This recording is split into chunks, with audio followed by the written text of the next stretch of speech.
Hmm? So the assumption.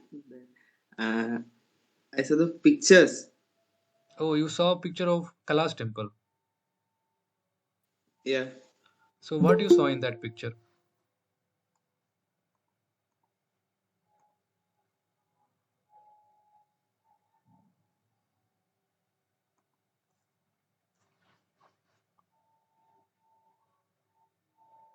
So what elements you saw that forced you to say stone masonry?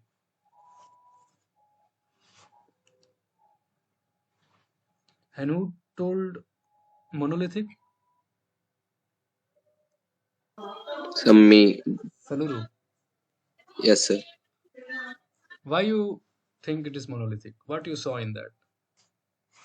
Like it is covered You using have, a large stone, like made up of large stone. you have seen Kailash temple or Arvinarath or both? Kailash temple, So Kailash temple is how it is made? made like with single large stone. Like So from where that stone came?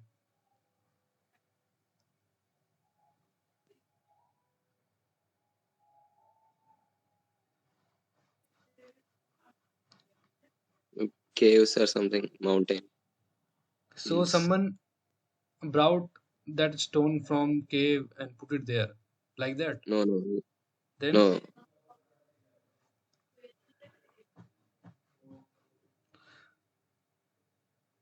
was there different stones from which different structures were built?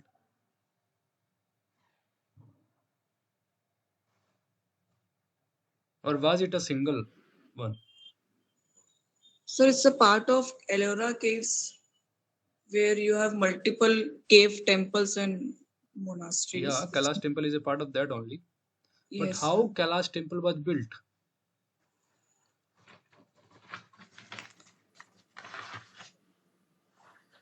If you see Kailash temple, what is the most interesting thing you see in that? It's from top-down approach. From What? From the top-down approach. From the top, they started. Yeah, top-down approach. What is that approach? Top-down approach? Generally, how we build buildings? Usually, from the bottom up, we Yeah. have these sculptures. We arrange different elements and go upwards like that. But Yeah. in Kailash temple, how it is done? From the top, from the Amblaka Shikari. Yeah, that there is onwards, a what hill or there is a plateau or there is a mountain, you can say. So from that structure, from that element, there is nothing like there are different stones and all. There is a single geological structure. It's kind of plateau only. So what they did, they carved from top to down. I'll show you the picture. Okay, you can see the Kailash temple. Yes, sir. Yes, sir. So do you think that the bottom part was already there, that bottom plane was already there, and they started building from bottom and then they went up to top? No, sir. No, sir. Okay. Clearly, you can see people will approach it from the top and then go towards down. Yes, sir.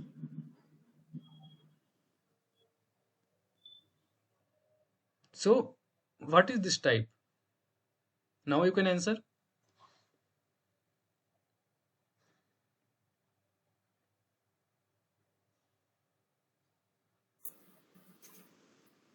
This Bhumija style. No, not style. I'm asking. Options you have seen, no? A structural monolithic, a stone masonry, and brick masonry. It's a monolithic type. Yeah, it's monolithic. They started carving from the top, they went down. And how Arjuna Rath was constructed?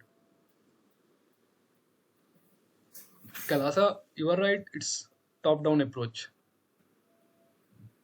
And why Arjuna is monolithic? How they built it? Because not all buildings, where this Arjuna Rath is located, can anyone tell?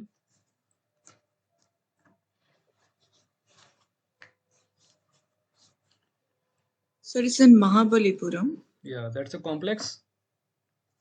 Yes, sir. There is one more. There are different temples in that complex, right? Am I right? Yes, sir. It's actually the Panch Rath. Yeah. For Yeah. 5 Pandavas, there are different rathas. Rath, yes. Yeah. There is one more important carving there. That is called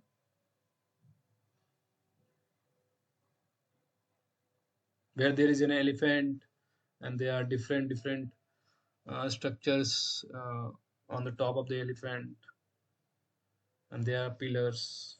What is that called? Anyone can tell?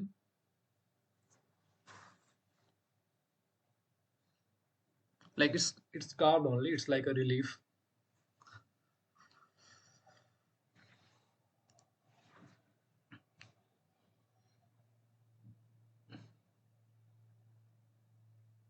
Arjuna's penance. Anyone heard that before?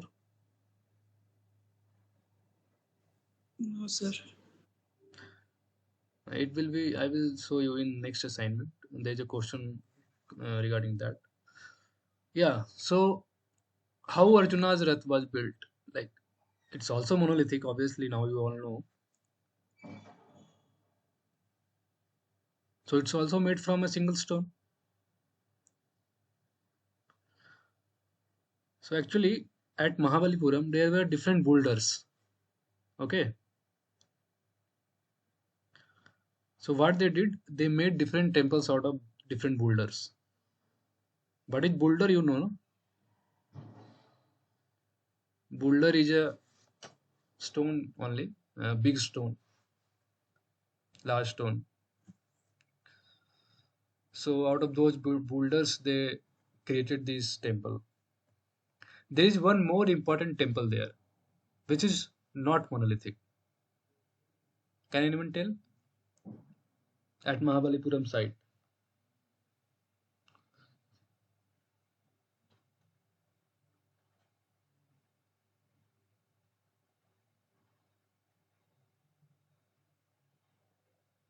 Okay, we will see this in next questions. Now let's move to next question.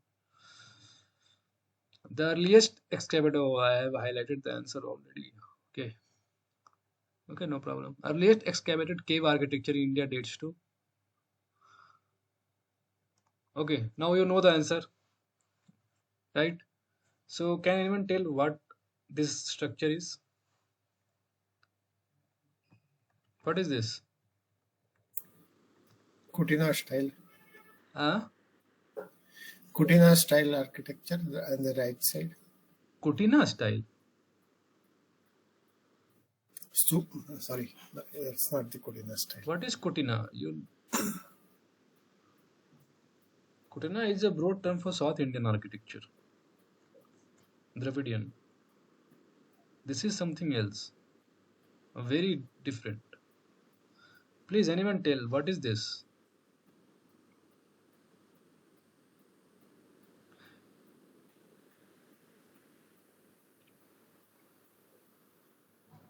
So is it a cave from Bihar, which is? Yeah, right. You are right. What is the name? Sir, it's Barabar Cave. Yeah, Barabar Cave.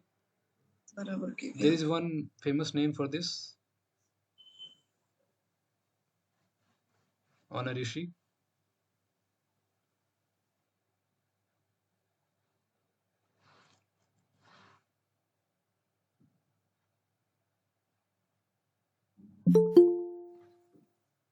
Please put some pressure on your stomach and tell, not on mind.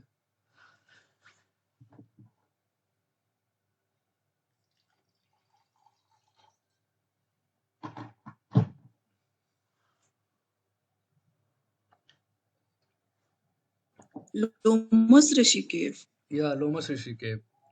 So what you see in the left top figure?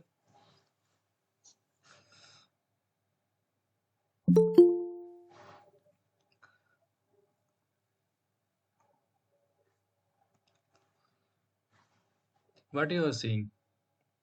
It's a stone or a cave? What it is?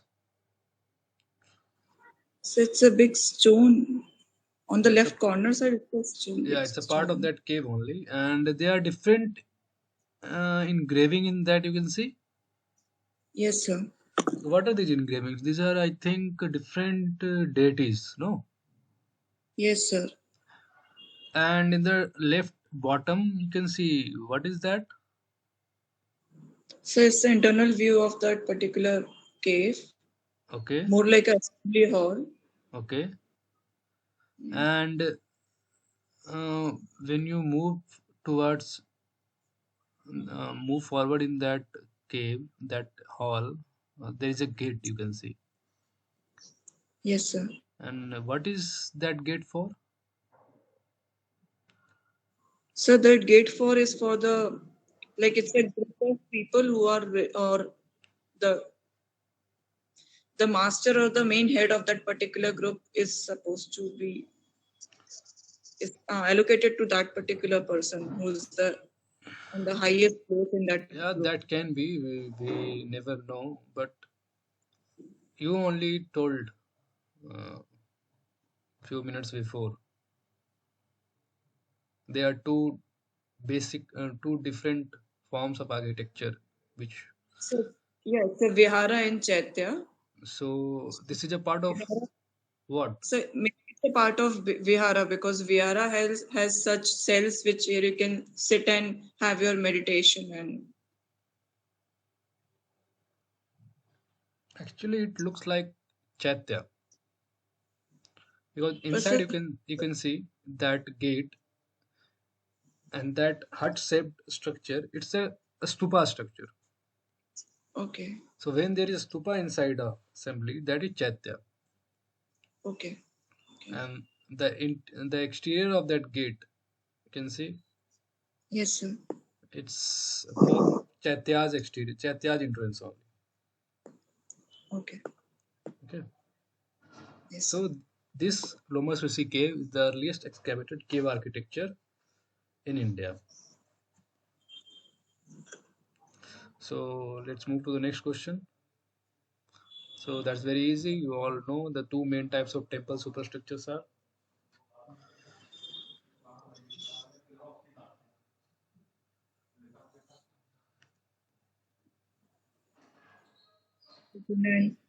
Katina and Kutina. Yeah. Anyone, any other things they are like any doubt in that? We have already discussed this thing. So can I move forward like to the next question? Yes, sir. Yes, sir. Okay, thank you. So I have little bit explained Latina and Cortina. I think you all better understand this. What is the basic feature of Latina and Cortina? I think now you don't have doubt in Latina. In Cortina, is there any doubt? Or if is there any doubt in Latina also, you tell me.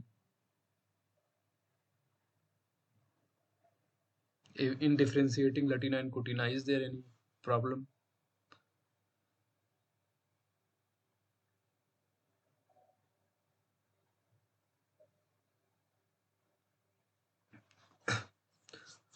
So in the right side, you can see the picture. What temple is this? Can anyone tell?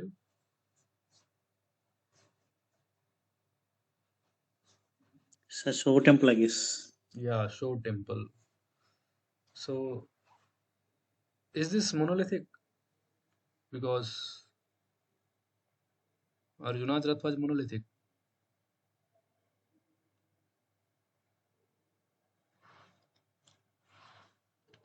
Hmm?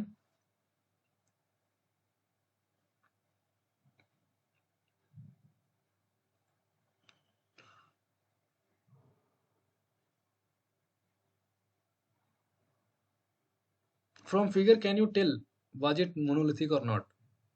Like, is it monolithic or not? It doesn't look like a monolithic because we do see kind of,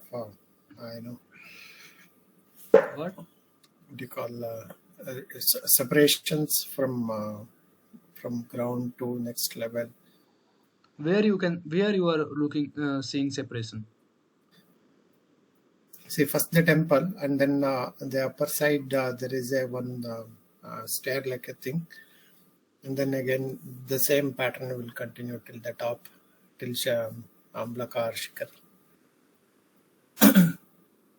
In Amalaka and Sikra, you cannot tell by looking that these are not monolithic.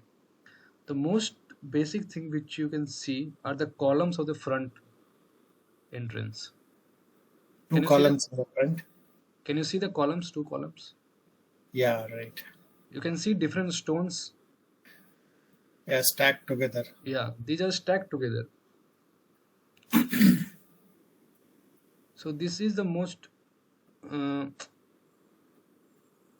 like this feature is coming out to tell you that yeah, this is not monolithic.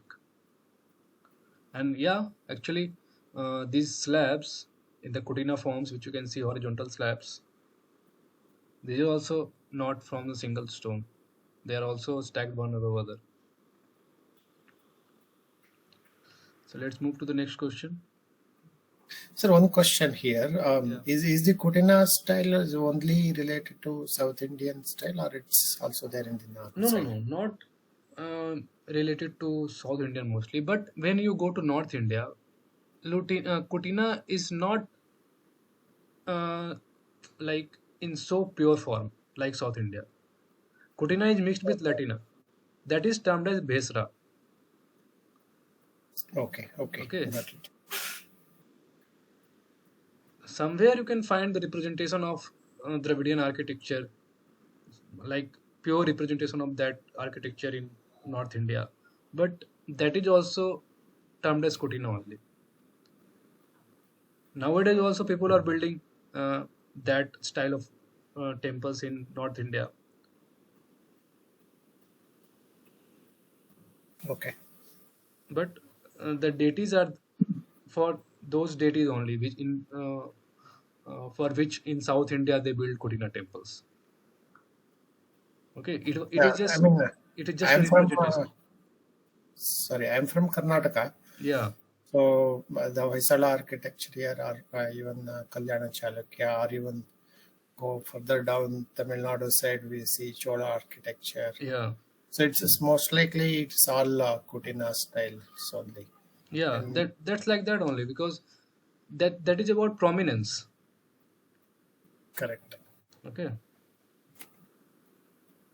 And it also due to the materials which are available there. One is their philosophy. One is the availability of kind of material. Okay. Other factors are dynastical influence. What idol they worship, what god they worship. Yeah. But in that also you will find different mixing and all.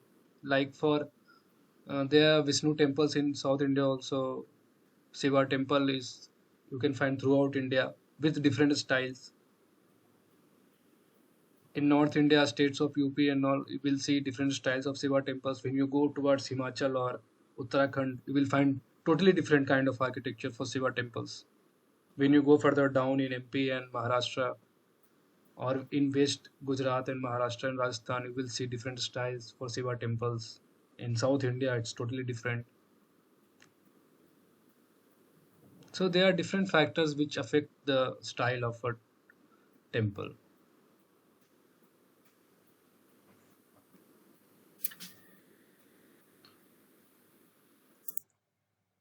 So this I have explained the Vesra type. You can see. Can you tell the Nagara elements and Dravidian elements in this? Nagara you all know.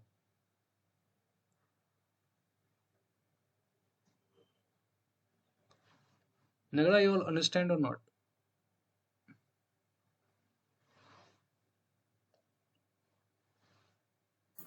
Not clear, sir. If you can explain a little bit. Yeah, Nagara is a broad term for all these style. Latina, Sekri, Bhumija. Okay. All these are combinedly called Nagara. It consists of Kalinga also.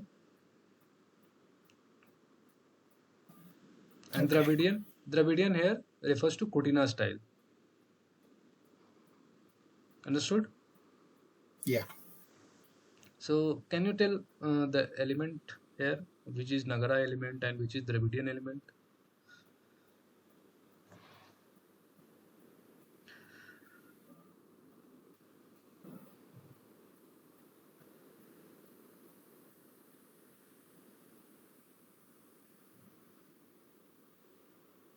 Is the star-shaped pattern at the foundation level is the Dravidian style?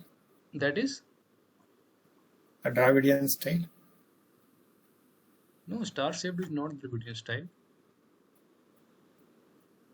Meenakshi temple you have seen or not? Is there a star shape?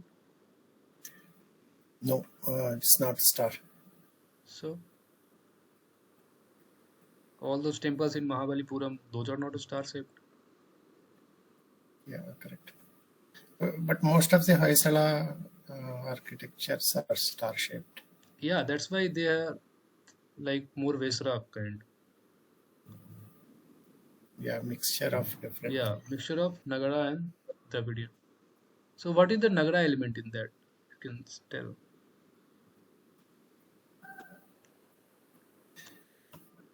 It's very simple, I think. You just see, when you see the different linear forms, can you see linear forms going from bottom to top, merging towards top? Yeah. You don't find these linear forms in Dravidian architecture. Do you find? Like creeper.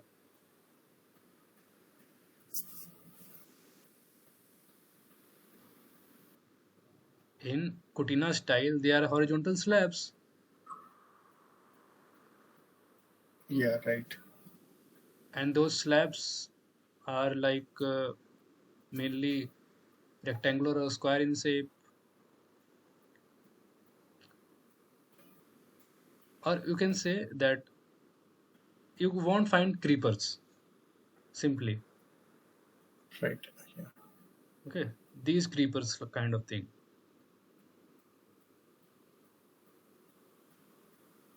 Like Lata.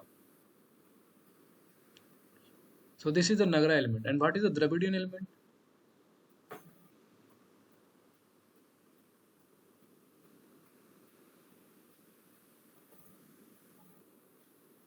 Is that the pillars supporting the just above the platform? No, not these pillars. These slabs you can see. These slabs and these adicules.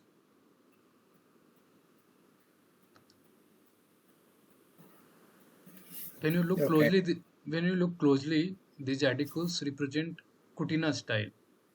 It's not clear in this. Okay. And when you go to top, the Amalaka, it is shaped in a form of Kutina slabs. Am I right? Yes. Okay. So in this way, see, again I am saying, there is no specific rule regarding that these elements should be incorporated to tell it a Vesra or Nagara or Dravidian. They can incorporate anything. You have to identify what are the elements there. And through those elements, you tell. It's your problem that you are saying it Vesara. They are not, they didn't build it saying that, yeah, I am building a Vesara temple or I am building a Nagara style temple or I am building Dravidian. They just built what they liked, what their rulers ordered them. It was later that these historians, archaeologists, they, for their ease of studying, they started segregating all these styles and all. and they termed it different names. Sulva Shastra, you know,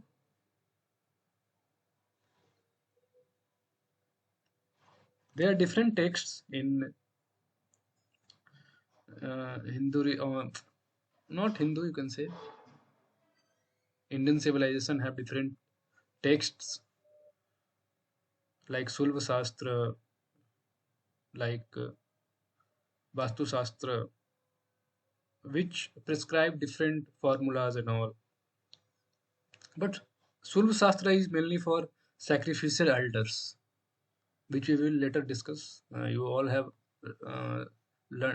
attended that lecture also regarding the sacrificial altars, right? Yes, sir. It's Vedic geometry basically. Yeah. In So today. in Sulva Shastra, they have prescribed the geometries of the bricks and all those plants, how the sacrificial altar should be planned.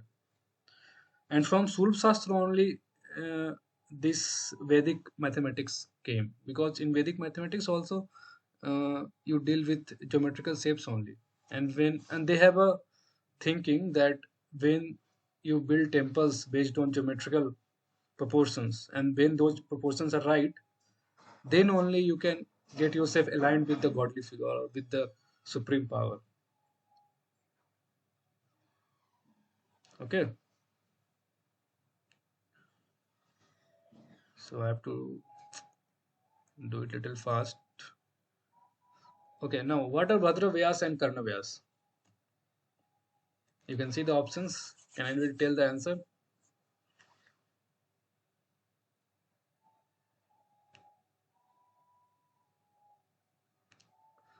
Anyone, please?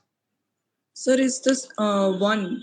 Bhadra is the temple sanctum का जो distance to the proportion which we tell कि temple sanctum आपका कितना उसके Yeah. according temple के wall की thickness रहेगी.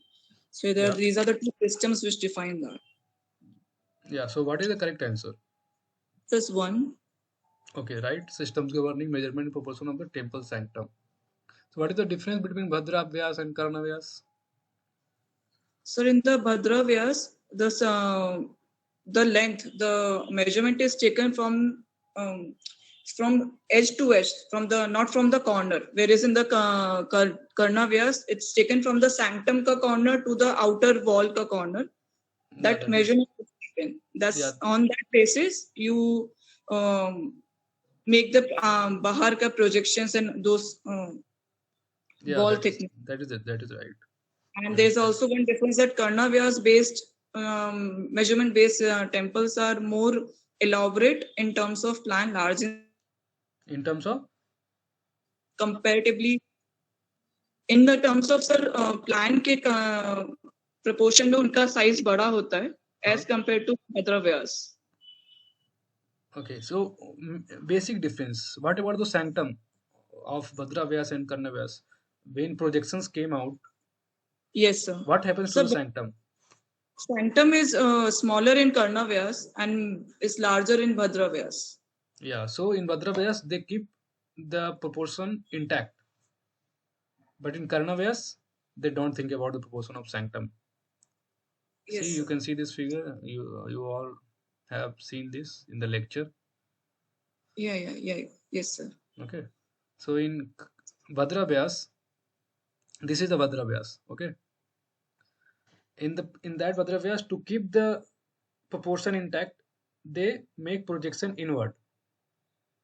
They don't add on the outer wall. You understand? Yes, in sir. the Bhadra Vyas, to keep the proportion intact, so that sanctum does not get smaller. Whereas in Karna Vyas, they keep adding in the corners. They just keep the corner length fixed. You can see they are adding on the faces, but not on the corners. So they are keeping the length of this corner, Karna. Karna is the corner. Okay. So they are keeping this Karna length fixed and adding on the faces. So automatically the proportional length of sanctum get decreased. Okay. I will share this PDF also with you all. So if the temple is Karna Vyas, the sanctum will be small, right? And if it is Vadra Vyas, the sanctum will be much larger. Understood? Yes, sir. So let's move to the next question. So when was the one of the earliest freestanding temple number 17 at Sanchi built? Everyone knows what is temple number 17? How it looks?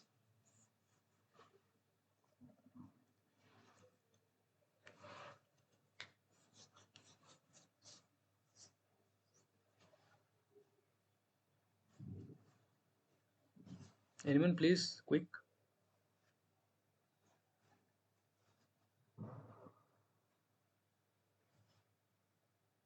So it's a square shaped Yeah, temple. square shape It's a temple. cube temple with porch in front having pillars in the front. Yeah, It's a porch and yeah. So that was found at which place? Sanchi. So they think that it's one of the earliest form of a Hindu temple. Okay. See, this is the temple number 17 at Sanchi. So what is the answer of this?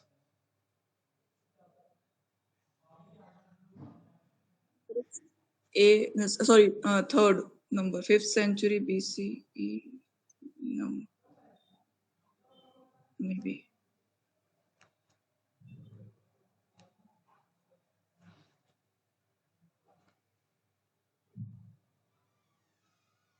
Anyone? So it's early 5th century CE. Yeah, that's early 5th century CE. Okay. So let's move to the next question. I think it's easy. The architecture from the Indus Valley civilization are known for options are grid layout, brick masonry, massive scale, and fourth all of the above. It's fourth all of the above. So you all can see.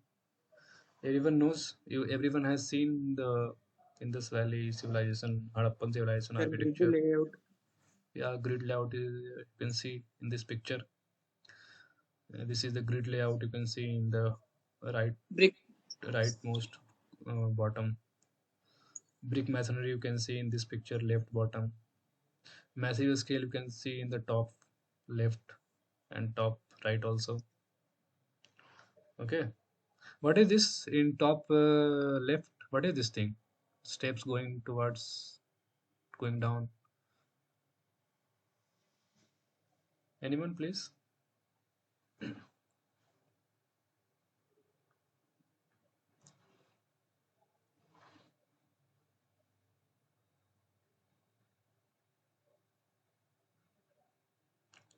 Please tell, what is this?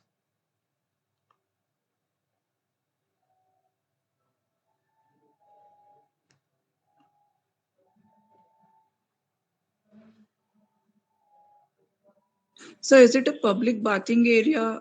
Yeah, it's the great bath. Great bath. Yes. Yeah, the steps are going towards the bath. Okay, so let's move to the next question.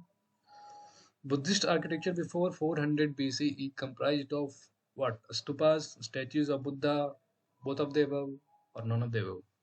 I think now you all can answer. We have discussed it.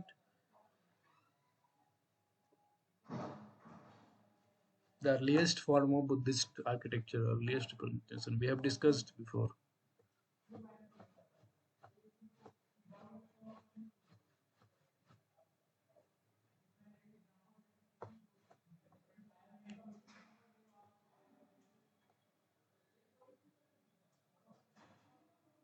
We have discussed or not? Oh, I don't think I discussed properly. Anyone guess? Please, quick.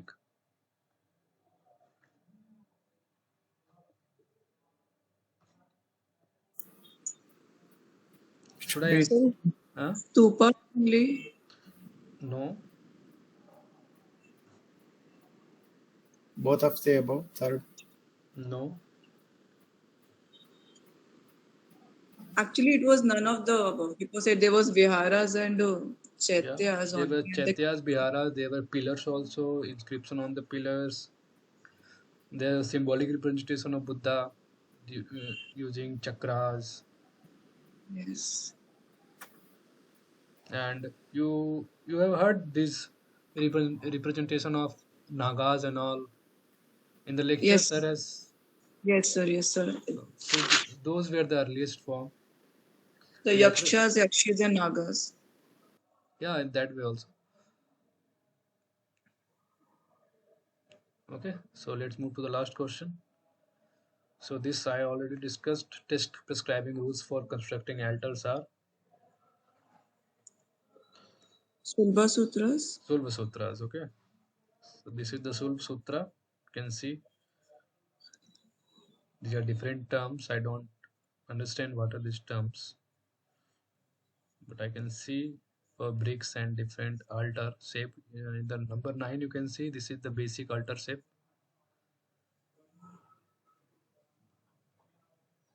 The name is given old age Havania. Havania, you know Havan. It's related Yes, to that sir. only. The 10th number you can see is Vedi. Those who perform different pujas and all, they must be knowing what is called a Vedi.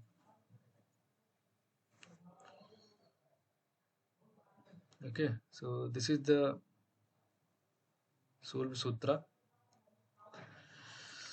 So this is the end of today's session. Any more questions you have?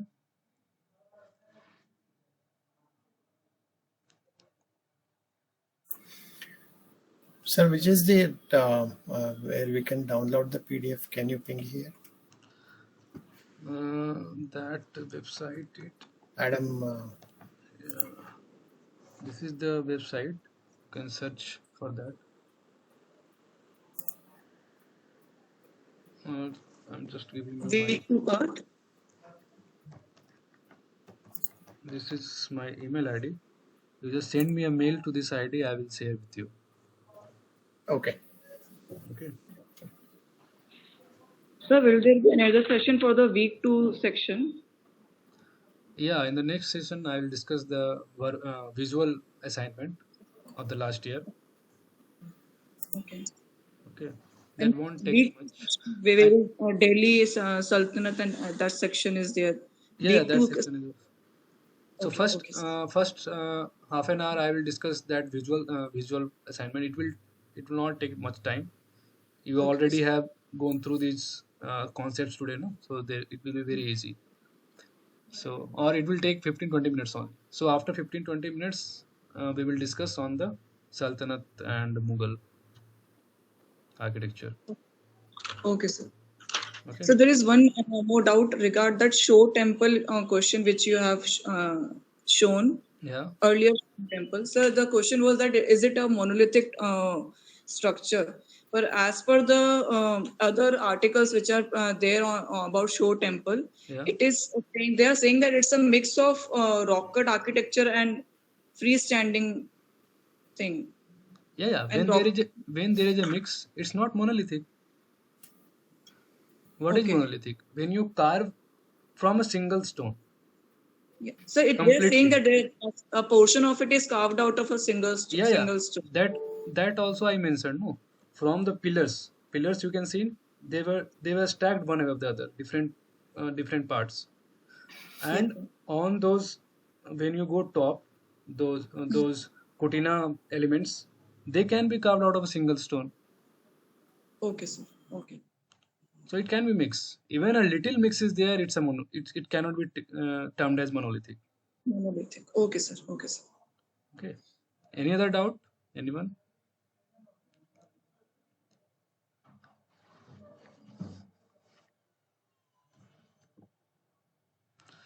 So I think now I can end this session. It was nice meeting you all. Hope to see you all in the next session. Okay. Sure. Thank you, everyone. Sir. Thanks, everyone. Thank you, sir. Thank you, sir. Okay.